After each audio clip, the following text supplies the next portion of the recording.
of the craziest parts about the whole college process is the fact of how many supplemental essays you have to write. So I ended up having to write about 10 supplemental essays, and that wasn't even for school. That's out of my own free time. And given that I also had volleyball to play during the fall and also like 4 AP classes, it just all added up. So writing essays is a creative process. So make sure to find somewhere where your thoughts can just flow freely. I, for example, wrote them on the beach in Florida.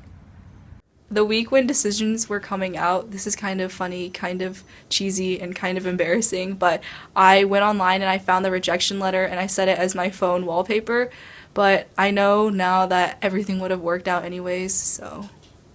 I think one of the biggest things that needs to change about the college application process is the financial barrier to entry. These costs can be a significant financial burden because of the standardized testing fees, the application fees, and even sending your scores can cost a lot of money. So the worst part of the college application process was definitely trying to find essays that matched the prompts. The worst prompt I had was the UChicago one, which just gave me a bunch of scrambled words and told me to find order and disorder.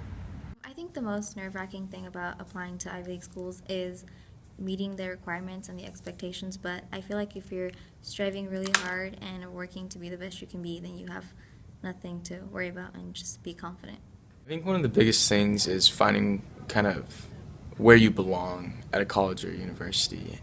It's very tough to visualize yourself there, and then doubt can creep in once you're accepted, and you can think, man, maybe I won't fit in as well as I thought I would, and it can be very stressful.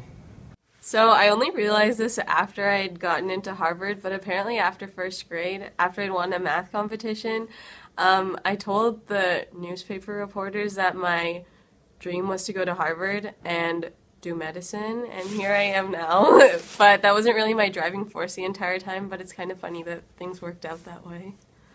My English teacher, he told me to kind of look at this whole college process almost as an adventure. And I took that home, thought about that for a while, and decided that it took a lot of the stress out, because I knew that whether or not I got into one of the top schools or ended up going to just a state school with a lot of my friends, it was going to be an experience that was rewarding, and I would grow a lot, and I would have a great experience.